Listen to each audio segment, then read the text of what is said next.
Hey YouTube, Scotty here again from Vibrancy Vanlife, and today's video is really aimed at people who are looking for a van and who are searching for a van and wanting to enter this van life. But it can be quite a confusing place to be, as I found out about a year ago when I was looking for one. I thought searching for a VW transporter would be easy, but then I got absolutely bamboozled with lots of numbers, too many T's in everything. So I'm finding a T5, but was also a T28, and I'm like, make your mind up, is it a T5 or is it a T28? I'm confused. So hopefully this video will be able to kind of demystify some of this this wizardry that you will be finding when you're searching on eBay or whatever you're searching on. So hopefully it can be of some help to you guys. So the first model that you will see, I'm only going to concentrate on the T5 and onwards, because that's kind of what I was searching for. To start off, I'm no expert on this. This is just stuff that I found when I was looking, because I was totally confused. So I had to do a bit of digging about on the internet and some YouTube searches and stuff. So I wanted to collate it, put it all together, and hopefully it can be of some use to you guys. I won't go into too much depth because I don't really have the knowledge, but what I will do is just tell you what I found. So the T5 will be the first model I'm concentrating on. The T5 runs from 2003 through to 2010, and some of the engine sizes that you'll find in the diesels were the 1.9 PD and the 2.5. Various brake horsepowers, and you'll sometimes see it as well if it says 101 PS. That's almost the brake horsepower. That's the German version of it. So if it says PS, it's kind of talking about brake horsepower. There is a slight difference between them, but only very slight. Also in the petrol there was a 2 litre and a 3.2 VR6. That's gonna shift.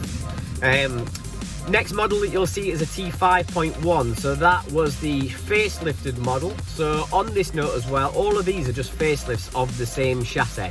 So that's really good, because what you can do is you can facelift. If you have a T5 and it's your trusty vehicle and you wanted it to look a little bit newer, you could stick a 5.1 or even a 6 front end on the vehicle to make it look newer. So just watch out for that when you're buying them as well.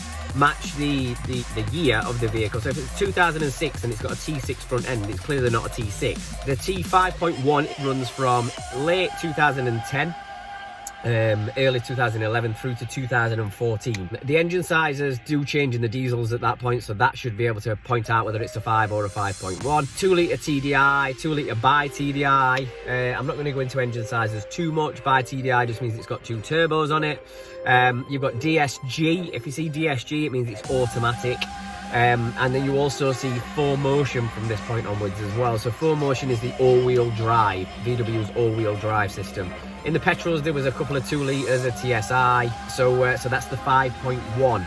After 5.1 it went to T6. So T6 runs from, I think it's late 2015 through to 2018.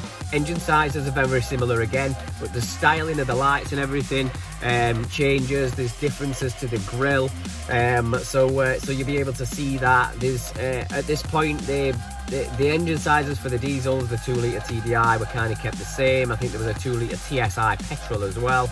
And you'll also notice some Euro 6 engines coming in at that point.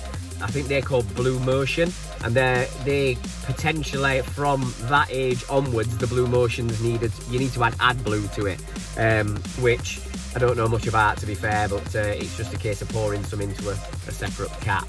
Next is a T6.1, so that's 2019 up to present day. Again, I think the engine sizes are roughly about the same, and you've got the Euro 6 engines and stuff in there as well. So again, you might be having to add AdBlue to them. So we haven't got the T7 yet. The T7 is apparently due sometime 2021. I've seen a version of it, not very keen, but time will tell. So they're your numbers, your T5, your T5.1, your T6 and your T6.1, and all the years. The next number that you might see is, you'll see either T26, T28, T30 and T32. So these have been matched in with the previous numbers that I've got. So for example, a T26, the gross capacity that vehicle can carry is 2,600 kilograms. Now, the vehicle itself weighs about 1,800 kilograms. So my maths ain't too great, but that means that we've got about an 800 kilogram spare capacity. So if you're converting a van, that doesn't leave you masses of room to be able to stick all your modifications and your kitchen and everything else in the back of it. So really, if you're looking to convert one into a camper, then ideally you need to be looking for a T28 or above, or you're going to have to upgrade all of the suspension. So the T28 is 2,800 kilo capacity, so again you've got about 1,000 kilograms spare there, so that's a lot better to be able to fit in the things that you want into your conversion. T30, 3,000 kilograms gross weight capacity, and the T32 has got a 3,200 kilogram gross weight capacity. The next thing you might see is SWB and LWB. Now, to anybody else, this might seem really obvious, but I was like totally puzzled by this, and I'm like, they look slightly different. But so short wheelbase is SWB and LWB is long wheelbase. There's not a vast amount of difference in them, but to me, the look looks totally different. So the short wheelbase, the stance of it, the look of it looks less like a van, even though it is a van. It's a bit more mean. And the long wheelbase, there's an elongation to it, so it depends on what you're after. Obviously, bear in mind, if you are converting a long wheelbase, there will be a slightly higher cost to converting a long wheelbase. So the short wheelbase is 4.904 meters. This is what I found on Tinterweb.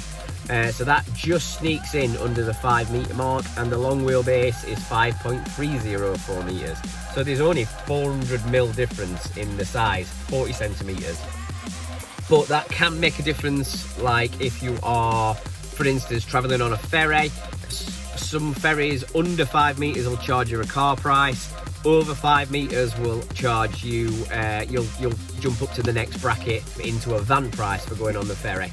So obviously bear some of that in mind. Parking spaces, if you've got a long wheelbase, if I'm down at Morrison's or whatever, you may stick out of the space more.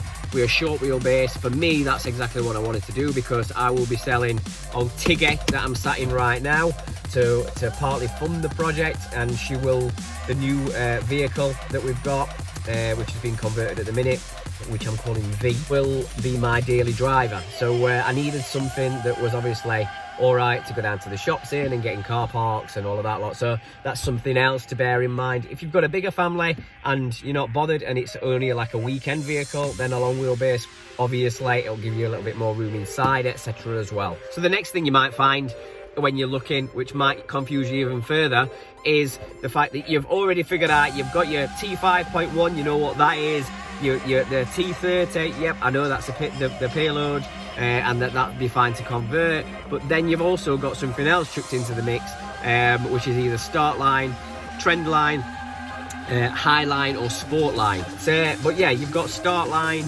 which is your very basic one. So that was obviously designed to appeal to tradespeople and stuff that are not too bothered about anything fancy inside. There's generally not aircon on Startlines, and they're quite basic inside.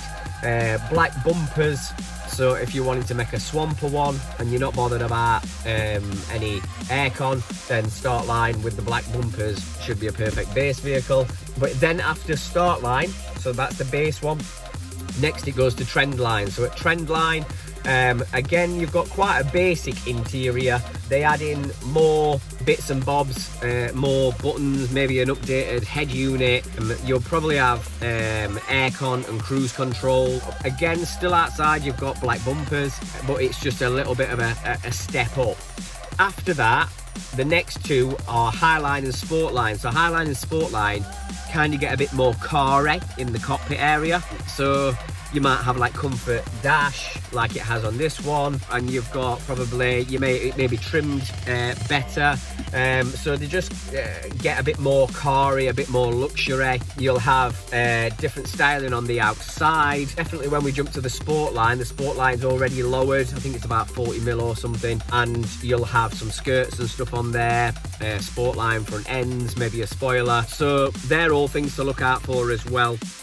when you're looking for a vehicle. It just kind of depends on what you're looking for and whether you're bothered about aircon or not bothered about aircon. But hopefully those will help as well. Hopefully that's cleared up some of the confusion when you're looking for a vehicle. If you feel I have missed anything that I should maybe add in or whatever, if you just comment below. So I've pointed at the models T5, T5.1, T6, T6.1. I've pointed out the payloads, the T26 T28 T30 T32, and I've also pointed out the short wheelbase, long wheelbase, and then I've gone through the models of Startline, Trendline, Highline and Sportline. Hopefully that's of some use to you on your search, and definitely would have been useful to me when I was on my search, because I kind of had to pull all these little bits and pieces from all different places. So yeah, comment below if it was actually useful for you. It'll just, this is a new channel, so it'll just spur me on to potentially making more videos, and it'll let me know that people are actually bloody watching them. So anyway, Scotty, over and out. Thank you for watching. Ta-da.